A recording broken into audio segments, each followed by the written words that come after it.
Hey all, as of late, Emeek seems to be in this tirade, over IE makes Microsoft a monopoly. Microsoft versus USA, or how they got in trouble for bundling IE on their operating system. Okay, anybody can look this up. So just go to Wikipedia or anywhere like that. And Now, I actually do recommend everybody go look this up, because what he's talking about is the anti-monopoly suit filed by the United States against Microsoft in the late 90s.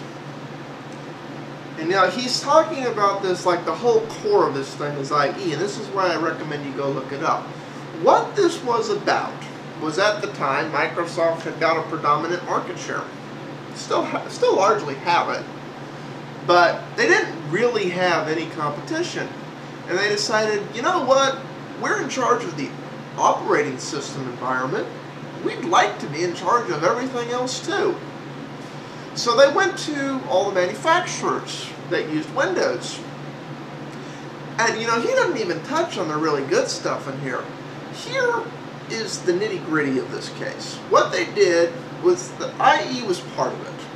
They went to the manufacturers and they said, if you install any competitor's software, in other words, browsers, if you're installing Netscape or AOL with your computer as it ships out of the door, we're not going to give you Windows to install on your hardware anymore.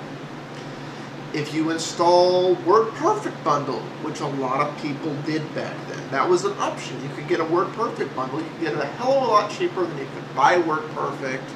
It was just companies did this because WordPerfect's a pretty good environment. And any little software, it was, we're going to discontinue supplying you with Windows licenses.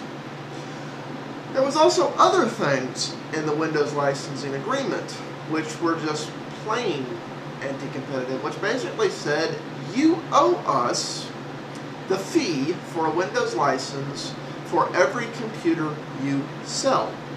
If you choose to install another operating system on that computer, well, you do so at your own cost and you still owe us the money. If you fail to honor this term of the agreement, we won't give you any more Windows license.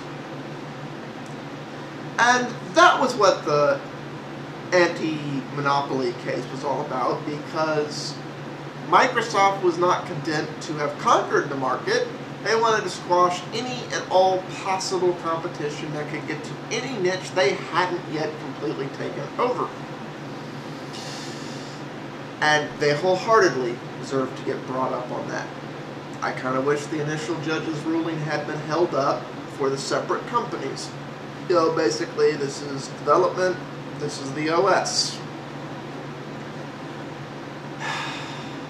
I understand why it didn't get held up.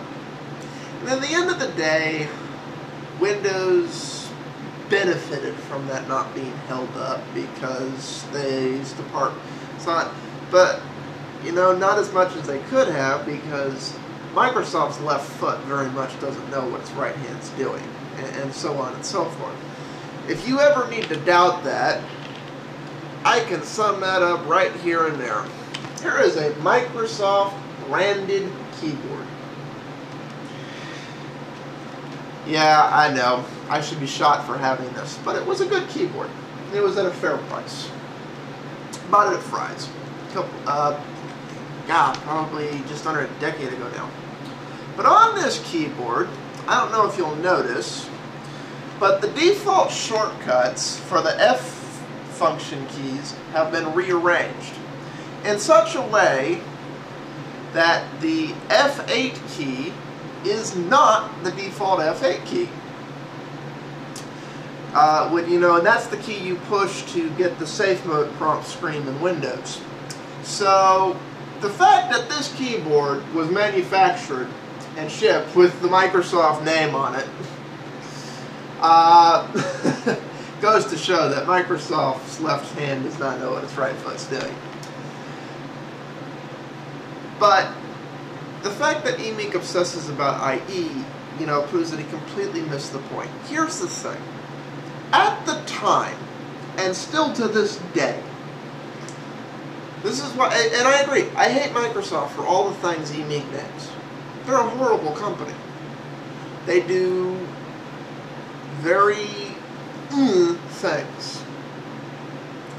Now, they got caught, so, you know, they really don't do this anymore because they realized we have predominant market share.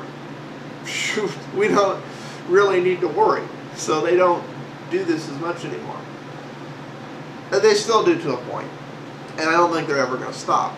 But this isn't really any different than what Apple does. The difference is people never get mad at Apple for doing it. Everything that Microsoft does, Apple does. Because Apple is the smaller company, they're allowed to get away with it. Every piece of software on the Mac, Apple gets a say in whether or not it winds up there. You have to appease Apple if you want your software on a Mac. You don't have to appease Microsoft to get your software on there. Even back when they were doing all this stuff, it was about preventing manufacturers from installing additional software. The end user could still do it. And Microsoft couldn't function by cutting off the end developers, so developers could still develop their software for Windows. The end user could buy it. They just couldn't get the advantage of having the manufacturer buy it in quantities of thousands or millions, so that at the end of the day it was cheaper. It's always cheaper when it's bundled because they're buying thousands as opposed to the one you'd buy. Apple has absolute control over every single piece of software that goes onto a Mac. Which means if you didn't appease Apple, if you didn't pray to the yobs today, if you didn't do your oh yobs, you know, it's getting something approved for Apple is something along the sides of, forgive me, Steve, for I have sinned. I forgive you, my son. 30 Steve Jobs, and you may have your software on the Mac. So it's not any different, you know. And he's talking about falsifying evidence. Oh yeah, Microsoft did a whole shitload of that. They deserve to be raked over the coals for that. But how is that any different than Apple lying to the federal government and saying there is no possible legal use out of jailbreaking an iPhone, and it should be made a felony act and be merged into such crimes and so forth as felony hacking to ever jailbreak an iPhone. Apple actually tried this card. So, you know, how is that any different? Because that's just an outright lie. So, you know, how is going to the people once upon a time, back before Steve Jobs came back to Apple, Mac clones were actually legal. Hackintoshes were legal. People still make them, but they weren't legal. But Steve Jobs went out to the people and said, we're going to change your licensing and you're going to agree with us, or we're going to discontinue the Hackintosh line. They go, we got a contract. Steve Jobs, I got an update. It's now a new OS. We're not licensing it. And used the bulldog to put the Hackintoshes out of business. How is that any different than Microsoft going to manufacturers and saying, if you don't do it our way, you don't get our software? That's exactly what Steve did when he killed the Hackintoshes. So, Apple out Microsofts at every pull, only they're sneaky enough about it, and because they're the little guy, they're allowed to get away with it, except they're not really the little guy anymore. So, just some things to think about all. Peace out. I'm not going to ramble forever because, you know, those of you who know what I'm talking about, you already agree. Those of you who don't, you're going to tell me I'm an anti-Mac fanatic.